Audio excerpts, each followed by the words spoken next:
when you heard that both the director and his trusty lieutenant had gone on leave recently, leaving this organisation at a very critical time in its history, leaving it in the hands of Paul Knight and Steve Watcham, Caversham's answer to Anton Deck.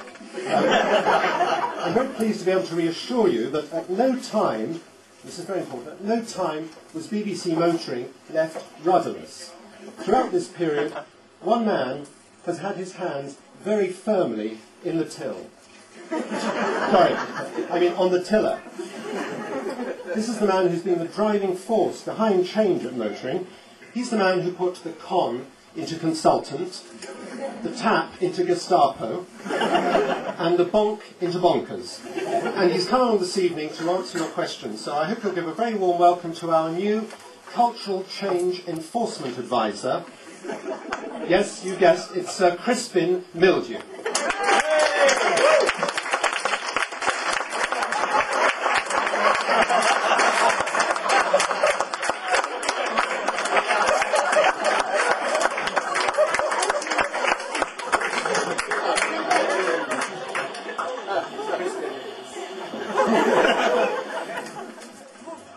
Thank you for joining us this evening. It's a pleasure and a privilege. Yes, I know. Could we have our first question, please? Yes. Two. Sir Crispin, I gather you had a hand in the recent change to occupational health provision. Could you explain why the process involved in getting an appointment with the physiotherapist has now become very cumbersome? Yes, staff think the process now for seeing a physiotherapist is very cumbersome. I don't like the word cumbersome. I would prefer to say that we have streamlined the process. How do you mean? Well, before, if a member of staff wanted to see the physiotherapist, for example, they just picked up the telephone and booked an appointment. And what was wrong with that? But there was no attempt to manage the process, a complete failure to monitor zero baseline deliverables. So now we have simplified and rationalized the process in accordance with the requirements of the change program. In what way exactly? Well, if a member of staff needs a consultation, they have to present a letter from their parents stating that they are unwell. The letter is then authenticated by a graphologist at Bush House, who gets in contact with the person's line manager, who will then refer them to a triage nurse. What's a triage nurse? A triage nurse checks for signs of malingering. I believe that triage is the French word for workshop. The nurse will then contact the appointments clerk at Occupational Health, who will in turn advise our business partners, Crapita. Sorry, I think you mean Capita, don't you? Oh yes, Capita, I'm sorry.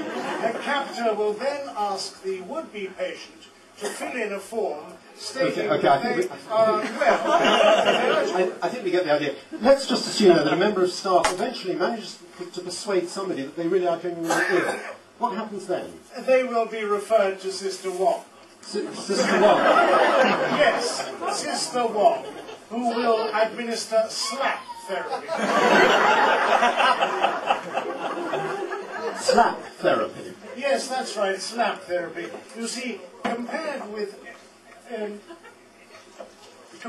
other therapies that have been tried at Motoring in the past, you know, the sort of thing, Pilates, Alexander technique, massage, and so on and so on, slap therapy does not pander to the individual's feelings of self-pity. But does it work? Oh, yes, indeed. I, myself, am a good example of somebody who's been through it. In fact, I enjoyed it very much. Particularly that bit when she tethered me to the couch with rawhide thongs. Moving swiftly on then to the next question. And I think we have one from Paula.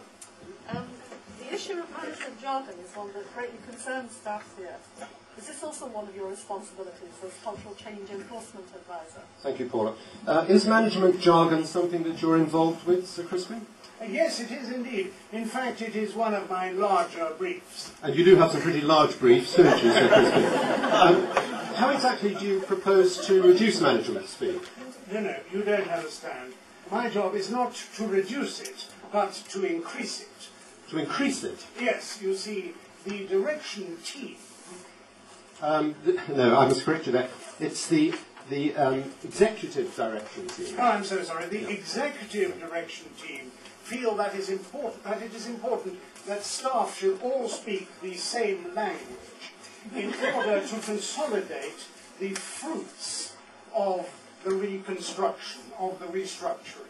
And in this work, I shall have the invaluable assistance of the change guru, Paul O'Connell. No, John O'Donnell.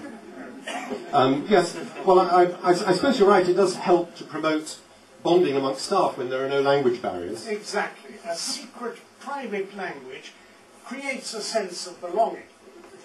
And it also helps to combat the terrorist threat. In what way? Well, suppose that Dr. Wetsuit,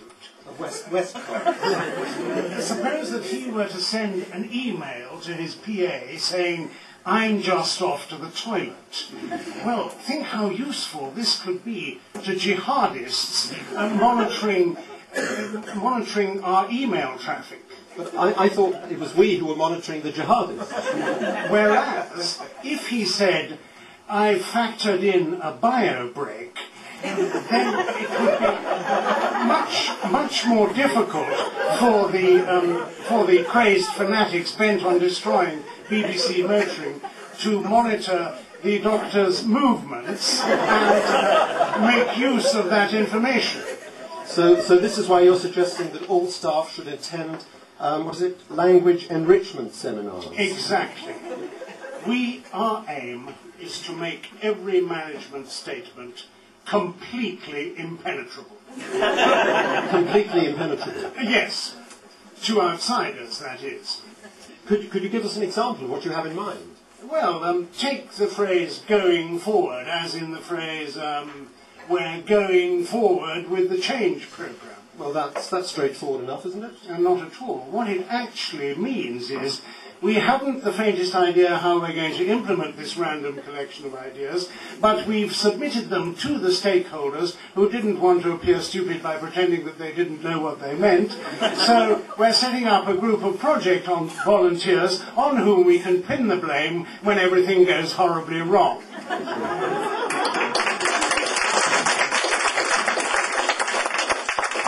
And have you invented any of this new language yourself? Yes, I have indeed. I don't know if you've noticed in the current climate, but some staff are coming into work when they are really not at all well. You know the kind of thing, streaming cold, high temperature, hacking cough, that sort of thing. And then they spread their germs around, infect their colleagues, who then have to go off sick a few days later. But our impoverished BBC vocabulary does not have any words to describe such people. So what did you come up with? Mucus trooper. Mucus trooper? Yes, that's right, mucus trooper. You see, anything can be translated into this new language. I see. So what about the phrase, "we've just sacked a senior manager"? We've just sacked a senior manager. Yes, well, that's quite easy, although quite rare as well. That translates as it's almost invariably a he, has decided to seek other opportunities outside the organisation. We would like to thank him for his notable contribution to motoring over many years. Okay, thank you.